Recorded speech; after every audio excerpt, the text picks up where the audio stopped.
And what great music to get us going today. Hello, everyone. Thank you for attending today's session.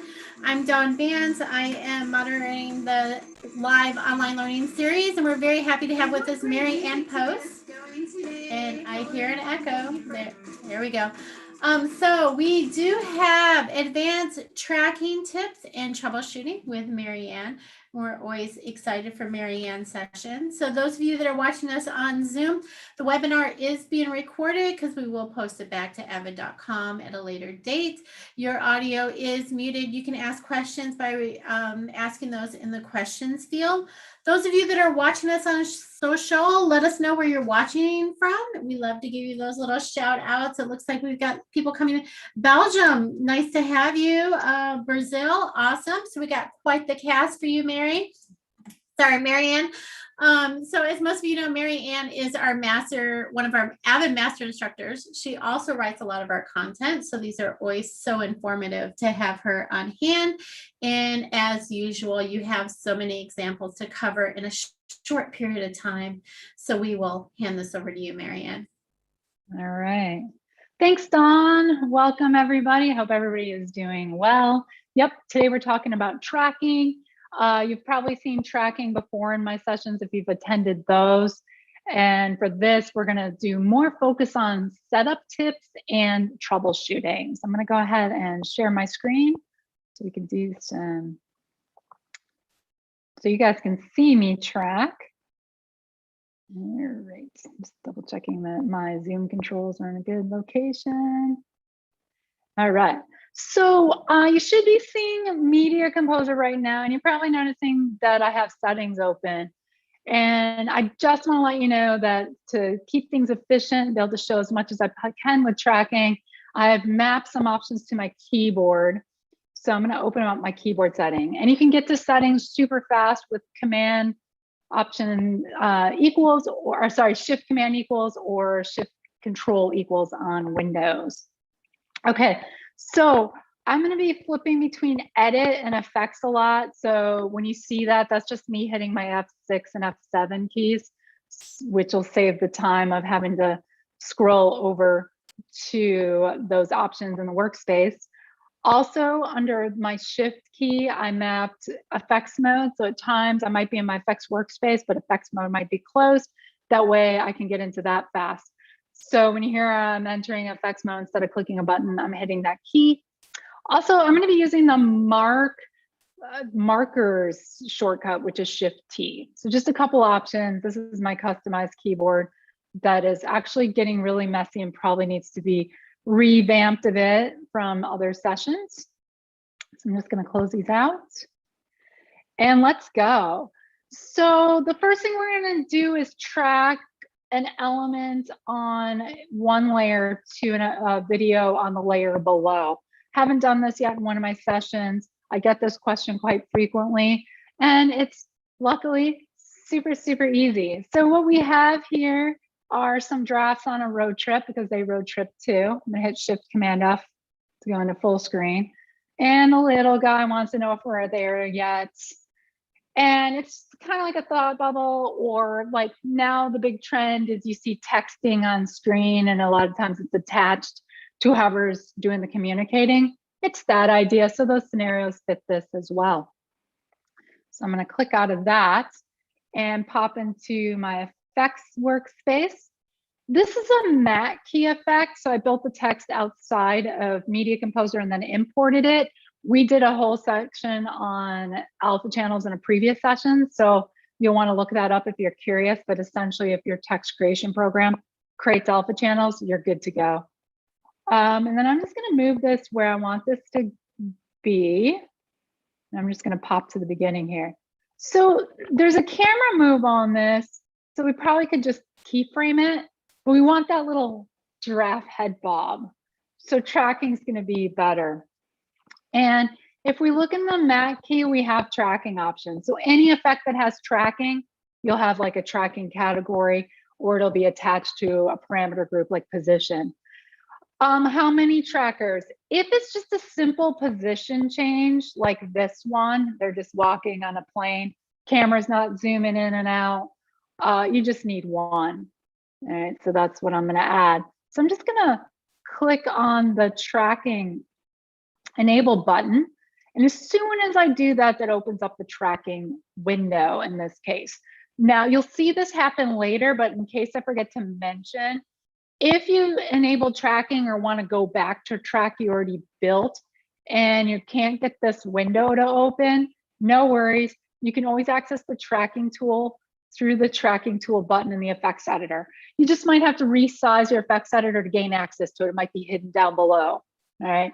So this is a pretty simple effect, so it's easy to access. So there you go, power tip already. Okay, so then I get it automatically when I'm at the first frame of my shot, I get the tracking interface, which has 3 parts. If I scrub away, it's gone. So if you're missing it and like, where did it go? You need to be on the first frame of your clip initially. So that'll help you, hopefully, if you've been struggling with that. Okay, so this tracking window has 3 pieces to it. The control point, what are we asking Media Composer to follow?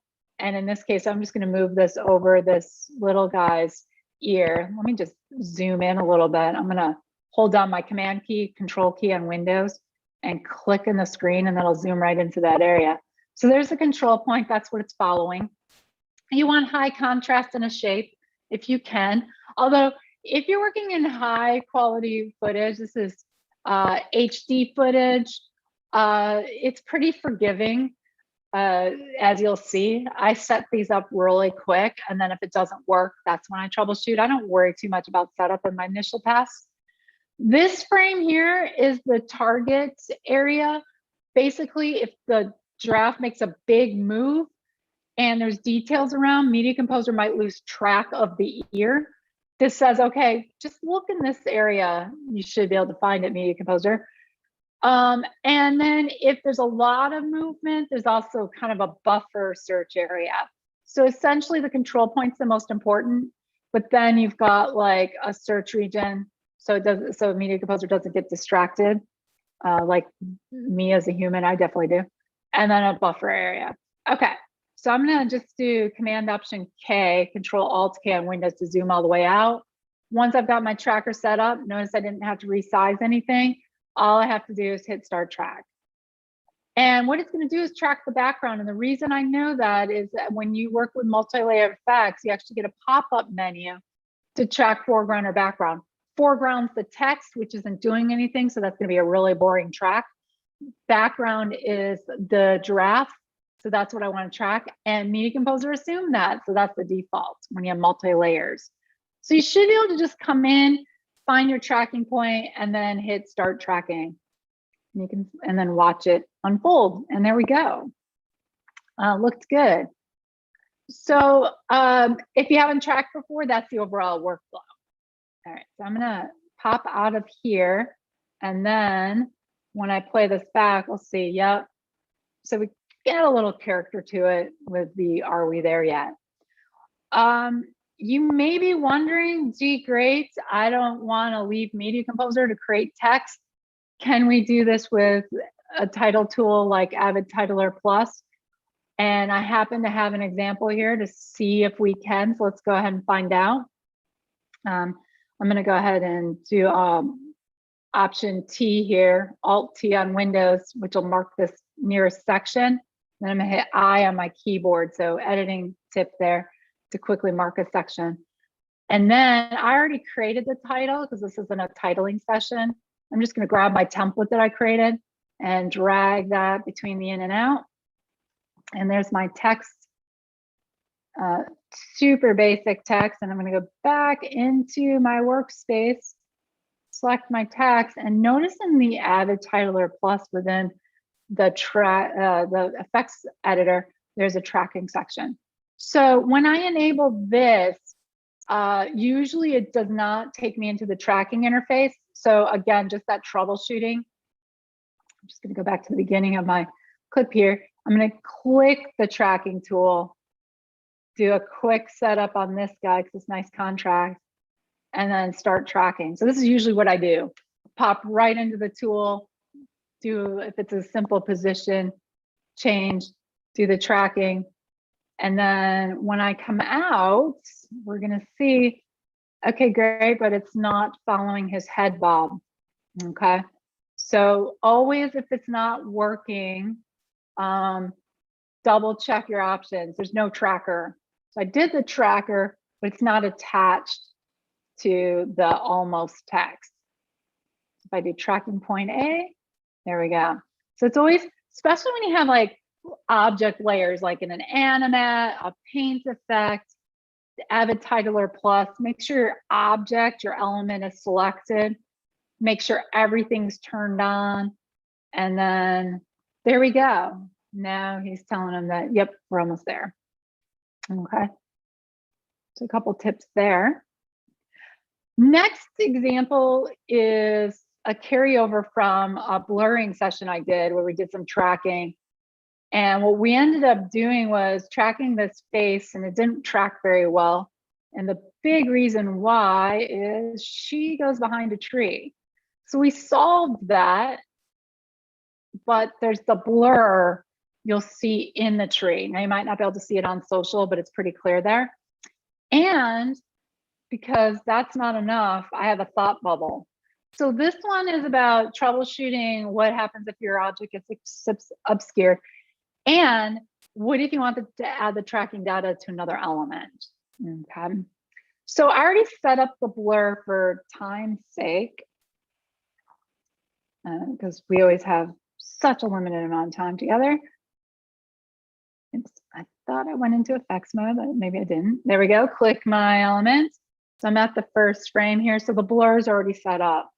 Now, how many trackers? Well, definitely position change here. She does get closer to the camera. So her face gets closer to the camera. So there's a perspective change, which generally says 2 trackers. Well, I'm going to tell you right now, this is pretty small. So 2 trackers is going to be really tough to do.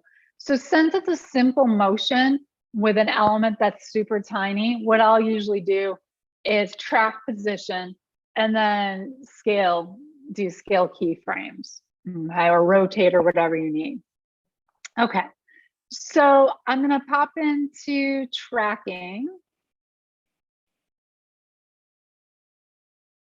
Oh, let me select my shape. See, Media Composer helps me out every day. There we go. So I'm going to set up my tracker. Now I will tell you on this one, just from experience with this in the last session on blurring, that this needs a little fine tuning, but generally I'll just position it and track. When it flies off, I hit my space bar and fix it. Hopefully you guys trust me that it is going to fly off. So in this case, I am like looking for that contrast, so like on her glasses, something like that.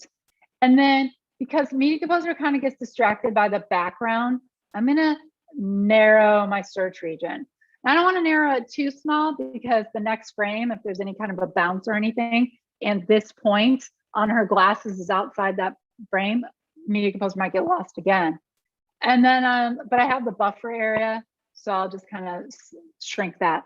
Generally, the buffer area looks almost like 2 times the size of the target area. I'm really rough with these. So this is pretty much a typical setup for me. So I'm going to Command Option K to zoom back out, Control Alt K on Windows, and let's go ahead and see if I did better. Okay, so it's following. Oh no, it goes off at the tree. So I'm going to hit my space bar and stop.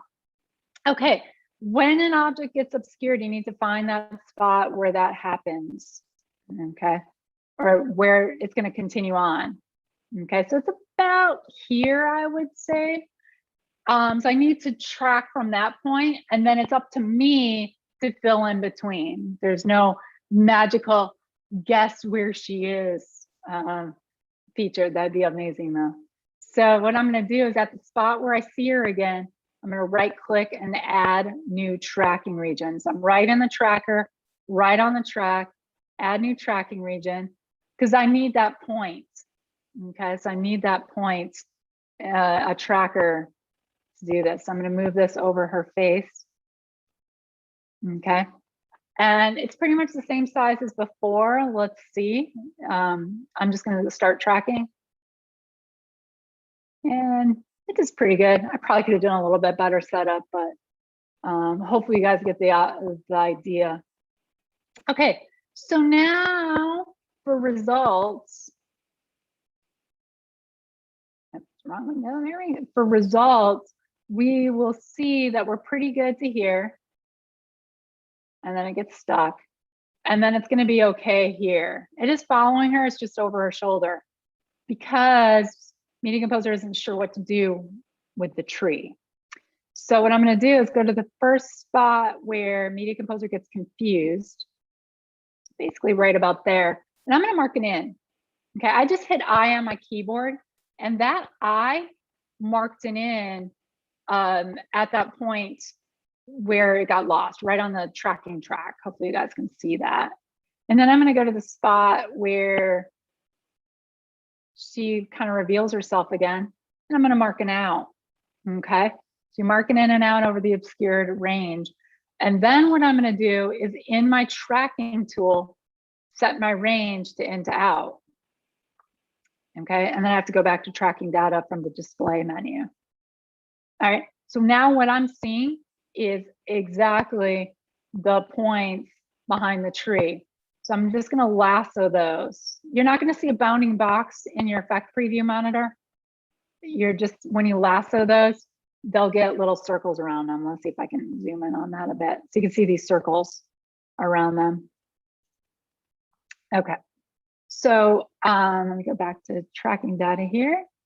And I'm going to zoom back out, Command Option K, Control Alt K on Windows.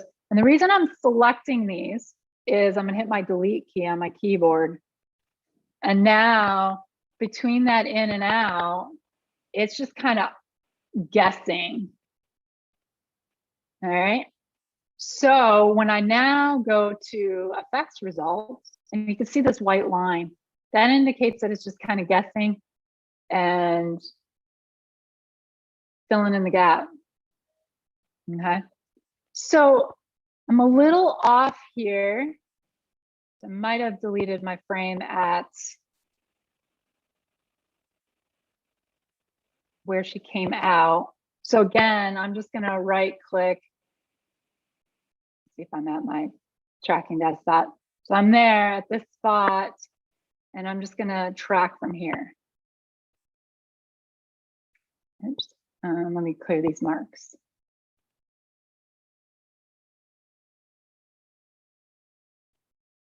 And just doing I&O. Let's get that data back. Let's see if it got it now.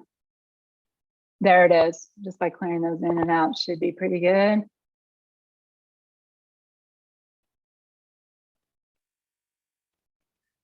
I'm still losing track today. Okay.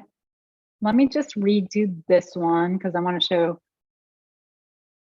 pasting it. So I'm going to go to my tracking data here, and I'm going to set my tracker a new tracking region. And then I'm going to start tracking from here. I don't know why it's starting from the beginning. It should not be doing that. Media Composer's taken over. Let's see. There we go. So I wanted that in point. I'm not sure why. It usually doesn't. I usually just get that tracking point and it's all good. But there you go. More troubleshooting in and outs can help guide. Let's see if I've got my decent amount of results here. All right. So I'm not sure what's going on. The steps are all there. They're all accurate. Shouldn't matter what my tracking points are. But it is totally losing itself after the delete. So just to show, I have the final somewhere with this exact look. Just yeah, for time. So you do your two track points, you delete these, it fills in, it should fill in. And then what you do next is I take this data and apply it to the thought bubble, which is not going to look great today, but I want you guys to see these steps. So all I have to do is right click my active tracker. Okay, so T1 or anywhere to the left of the timeline, copy enabled track. And then I'll just go to my effects bubble. And in the tracker window, you can just open the tracker tool right up, right click and paste, although it's not giving me the option. I might be crashing, guys. Let's try that again. And let me just push it a bit. I'm just gonna delete that tracker. There, now it is. Shouldn't have to add a tracker and delete it to get it. I think I'm crashing. So apologies if that's creating any confusion. Okay, so we will pretend that this is working pretty well. You can see that the thought bubble is absolutely following the blur, okay, even though they're not totally following the lady. The big thing here is when we get behind the tree, the thought bubble should be behind the tree. So the troubleshooting, instead of troubleshooting the tracking that didn't work very well, is that you'll want to animate the object that's obscuring. So what I'm going to do is Shift T in my timeline, and then just V1, I'm going to Option C, Alt C on Windows to make a copy of that layer. And then I'm just going to patch to V3 and overwrite. So now I've got that layer with the paint effect. And of course, now I don't really need the paint effect, so I can remove that. Okay, and then you animate. Now I pre-created my animate earlier, thankfully, because I didn't think I'd have time, because I didn't think I'd be troubleshooting other stuff. So here I have this basic shape, and I didn't track it. I just had set my keyframe and the shape at the first frame of the effect, went to the second frame, the last frame, did the same, and then halfway through just spot checked it. So the idea in the end is that if it's all tracking well, it goes behind and follows, all right? So it is following and it is going behind. There's just a little disconnect between Media Composer interpolating the frames I deleted and then the second track. All right. And if you want to see that absolutely working, the blur session I did, it works perfect. We just didn't solve for the blur going over the tree, and now we've solved that. Okay, so we're running out of time here. So I just want to point out a couple of things for my remaining examples. One, this effect is we're blurring the footage. So I just have a defocus and a 3D warp on V1. Okay, there it is in focus, there it is out of focus. But of course, that makes we want the dentist in this case to be in focus. So we make a copy of the layer, and I've already made the copy, obviously. And it's just hold down your Option key or Alt key with a segment tool, and you can quickly copy a layer. Okay, so then it's clear. And this has an animate on it. So the bottom layer is a 3D warp, and this is an animate. When it comes to tracking, in this instance, his head moves different from his body that we want to keep in focus. So I have two shapes, the head and the body. So it's going to be two different trackers. Also, his head rotates, it's on a joint. So there's a perspective change. So when setting up a tracker in this situation, I'm absolutely adding a second tracker to this shape and tracking along. Okay, so if it's a closer up shot, you can do that really easily. And then as far as the other layers, I can actually turn these off, add two more. Okay, so light gray means enabled, dark gray is not enabled. And then for the shoulder, come in and set up some tracking points. And you want them as far apart as possible, but you also want that contrast. All right. So, oh, I didn't choose very well, but that's where we're at. Let's just take a look at what this will look at. I want you guys to get the mechanics. So notice that the shape isn't following. Okay. And once you get your tracking done, you select your shape, and then in the tracking group, select your points. So for this shape, it's A and B. And then for this shape, it's bad C and good D, but you guys will get the idea. So now he's in, even with my bad shaping, he's in focus, but the background's not. All right. Now you're probably wondering, well, how do I fix that one point that got off track? If you need to retrack something like my cyan, just turn off all the other ones. Okay. So if I wanted to try to find a better tracking point for this, I turn off all the other ones so they don't retrack. And there we go, much better. All I had to do is scoot it over a bit, and then all is good on that. So there's another troubleshooting tip for you guys. And okay, so we're about 25 minutes in, and corner pinning, if you can, we've done this in other sessions, so you can review that. Just want to point out, I usually do 3D warp for corner pin. And then let me just go into effects mode real fast here. 3D warp for a corner pin. And then it can be kind of messy, as you can see. You can see all these edges and that. And then I copy, just like I did with the blur to the thought bubble, to a matte shape. So copy and paste within the tracker window. If you have really bad footage, like file footage, you might have to do a manual track, but maybe that's a topic for another session.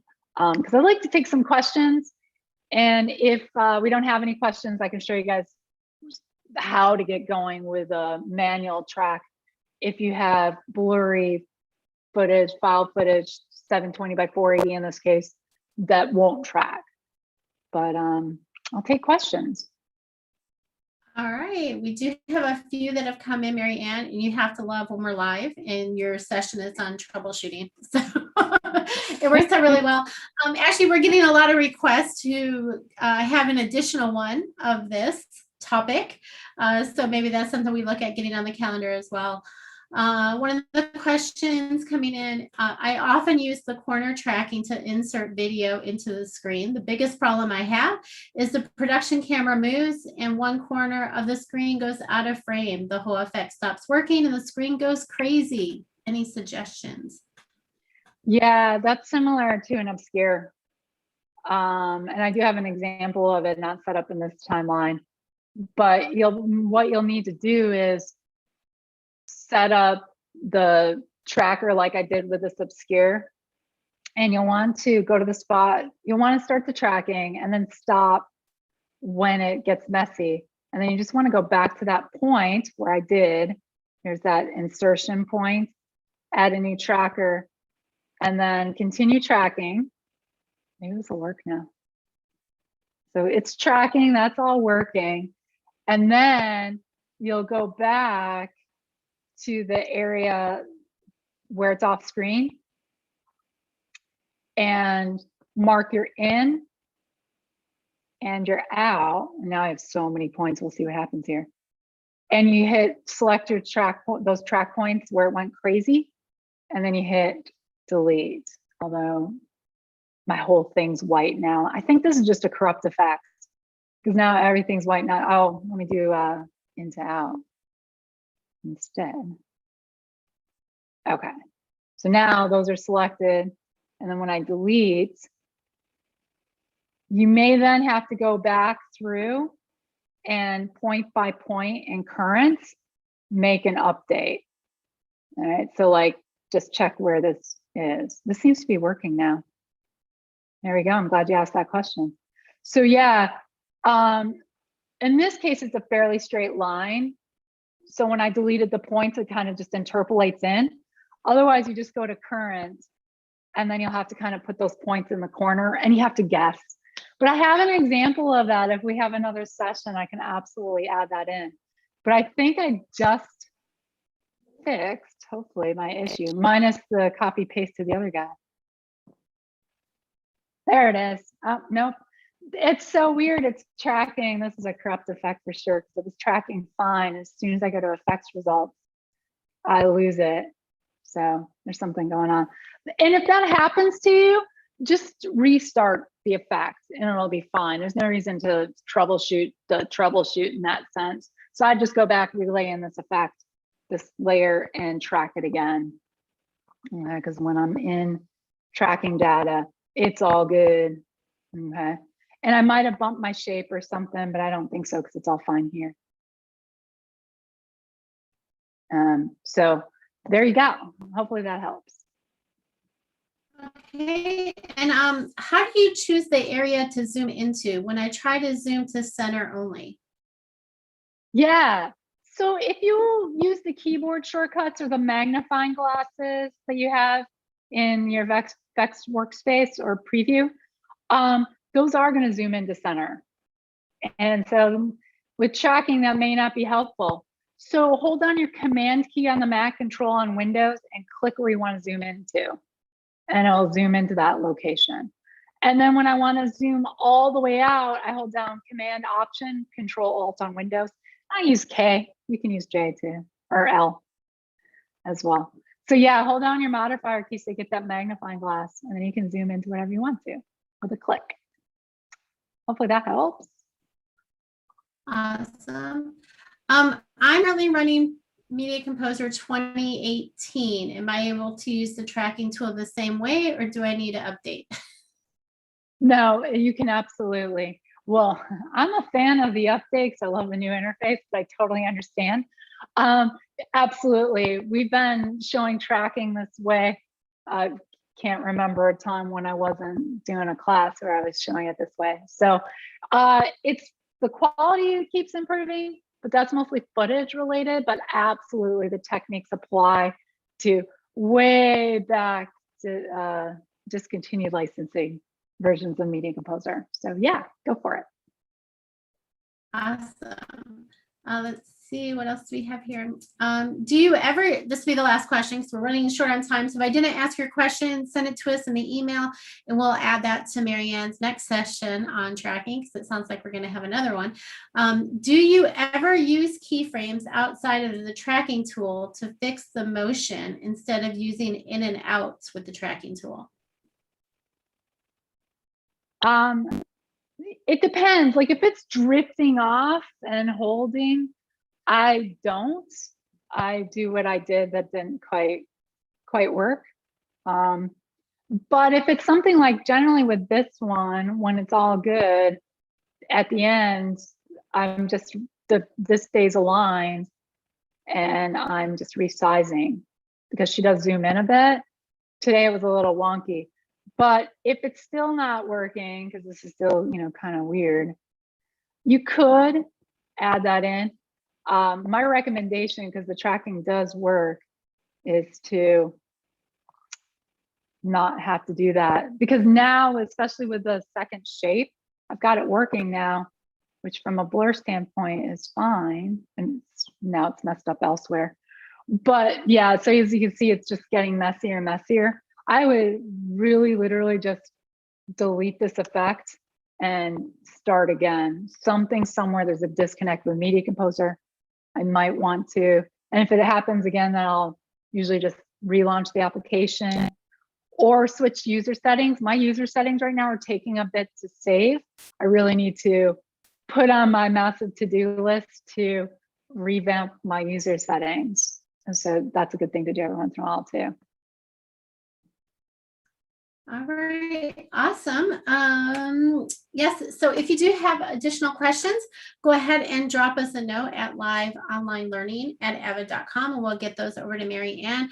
Let me just go ahead and take the screen back from you, Marianne, to show the upcoming sessions here really quick. Let's see, we'll go ahead and display. Sorry about that delay. folks. So next week we're doing all about the paint effects. So excited for that session with Marianne. And then we also have a Pro Tool session coming up with Andy, kicking your mix with sidechains. So that should be exciting as well. Again, the videos do get posted back to avid.com, but please drop us a note what you'd like to see. If you'd like to see more details on this session or any other content for Media Composer or Pro Tools, and you'd like one of our master instructors to show you the way, drop us that note and we'd love to get those on the calendar for you. So thank you all for attending, and we hope you have a great day, evening, weekend. So thanks, Marianne. Appreciate it. Thanks, guys. Take care.